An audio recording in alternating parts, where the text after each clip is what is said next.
প্রভু হনুমানের অজানা কাহিনী।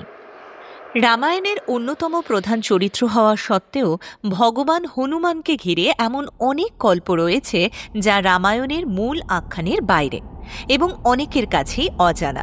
এই সব গল্পগুলি তাঁর অসীম শক্তি, বুদ্ধি এবং ভক্তির বিভিন্ন দিক তুলে ধরে।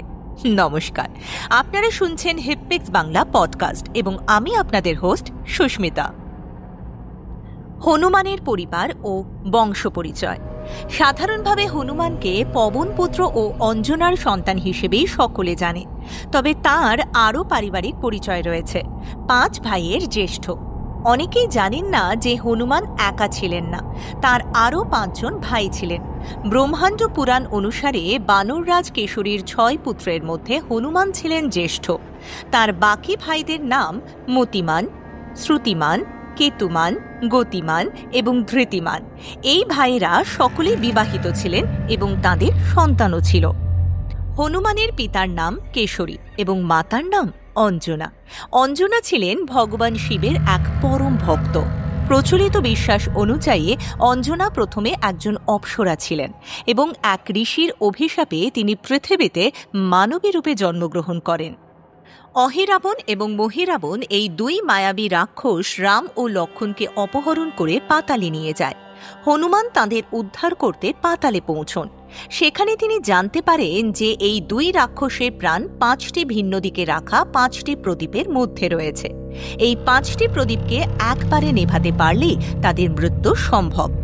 এই কঠিন কাজটি সম্পন্ন করবার জন্য হনুমান পঞ্চমুখী রূপ ধারণ করেন। এই 5টি মুখ হল হনুমান, হয়গ্রীব, নরসিংহ, গরুড় এবং বরাহ। এই পঞ্চমুখী রূপ ধারণ করে তিনি একই সাথে 5টি প্রদীপ নিভিয়ে অহিরাবণ ও মহিরাবণকে বধ করেন এবং রাম ও লক্ষ্মণকে উদ্ধার করেন।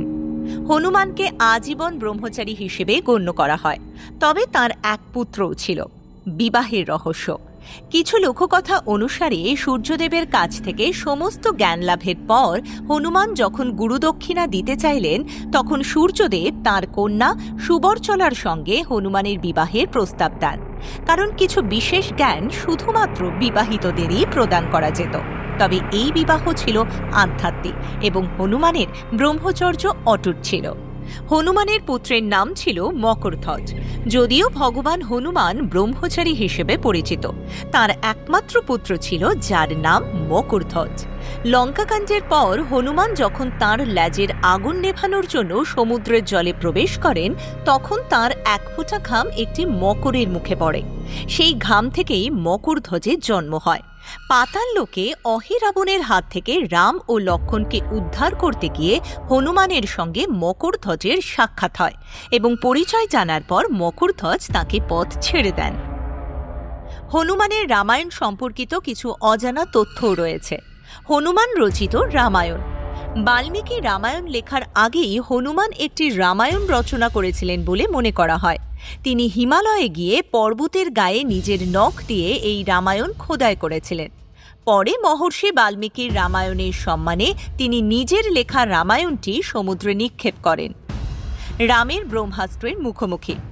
একবার হনুমানকে বধ করবার জন্য স্বয়ং শ্রীরাম তাঁর উপর ব্রহ্মাস্ত্র প্রয়োগ করতে বাধ্য হয়েছিলেন, কিন্তু হনুমান এক মনে রাম নাম জপ করতে থাকায় সেই শক্তিশালী অস্ত্র তাঁর কোনো ক্ষতি করতে পারেনি।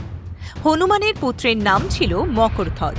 যদিও ভগবান হনুমান ব্রহ্মচারী হিসেবে পরিচিত, তার একমাত্র পুত্র ছিল যার নাম মকরধ্বজ। লঙ্কাকাণ্ডের পর হনুমান যখন তাঁর লেজের আগুন নেভানোর জন্য সমুদ্রের জলে প্রবেশ করেন, তখন তাঁর 1 ফোঁটা ঘাম একটি মকরের মুখে পড়ে। সেই ঘাম থেকেই মকরধ্বজের জন্ম হয়। পাতাল লোকে অহিরাবণের হাত থেকে রাম ও লক্ষ্মণকে উদ্ধার করতে গিয়ে হনুমানের সঙ্গে মকরধ্বজের সাক্ষাৎ হয় এবং পরিচয় জানার পর মকরধ্বজ তাঁকে পথ ছেড়ে দেন। ব্রহ্মাণ্ড পুরাণ অনুসারে হনুমানের 5 ভাই ছিলেন এবং তারা সকলেই বিবাহিত ছিলেন। এই ভাইদের নাম মতিমান, শ্রুতিমান, কেতুমান, গতিমান এবং ধৃতিমান। হনুমান ছিলেন কেশরী ও অঞ্জনার জ্যেষ্ঠ পুত্র। হনুমান চালিসার রহস্য ভক্তি, বিশ্বাস ও অলৌকিকতার সঙ্গম। হনুমান চালিসা গোস্বামী তুলসীদাসের রচিত 40টি চোপাইয়ের এক শক্তিশালী স্তোত্র। যা ভগবান হনুমানের প্রতি ভক্তি নিবেদন করে। শতাব্দীর পর শতাব্দী ধরে এটি কোটি কোটি মানুষের বিশ্বাস ও আস্থার কেন্দ্রবিন্দু হয়ে রয়েছে। এর রহস্য কোনো জটিল ধাঁধা বা গুপ্ত তথ্যের মধ্যে নয়, বরং এর অলৌকিক শক্তি, রচনাকালীর কিংবদন্তি এবং পাঠের অবিশ্বাস্য ফল লাভের অভিজ্ঞতার মধ্যেই নিহিত রয়েছে। রচনার ঐতিহাসিক প্রেক্ষাপট ও কিংবদন্তি। হনুমান চালিসার রচনার পেছনে এক চমকপ্রদ কাহিনী প্রচলিত আছে। কথিত আছে, ষোড়শ শতাব্দীতে মুঘল সম্রাট আকবরের রাজত্বকালে গোস্বামী তুলসীদাসকে তাঁর অলৌকিক ক্ষমতার পরিচয় দিতে বলা হয়।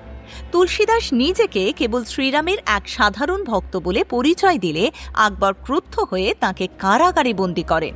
আর সেই কারাবাসী তুলসীদাস 40 দিন ধরে হনুমানের স্তুতিতে 40টি চোপাই রচনা করেন, যা হনুমান চালিসা নামে পরিচিতি লাভ করে। কিংবদন্তি অনুসারে 40তম দিনে এক অলৌকিক ঘটনা ঘটে। হাজার হাজার বানর আকবরের প্রাসাদ ও দুর্গ আক্রমণ করে ব্যাপক বিশৃঙ্খলা সৃষ্টি করে। এই অভাবনীয় ঘটনায় ভীত হয়ে আকবর তুলসীদাসের মাহাত্ম্য উপলব্ধি করেন এবং তাঁকে সসম্মানে মুক্তি দেন।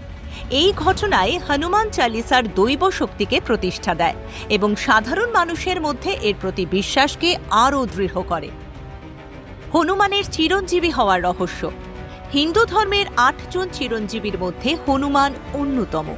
বিশ্বাস করা হয় যে তিনি আজও পৃথিবীতে কোনো না কোনো রূপে বিরাজমান এবং যেখানেই রামের নাম সংকীর্তন হয় সেখানেই তিনি উপস্থিত থাকেন।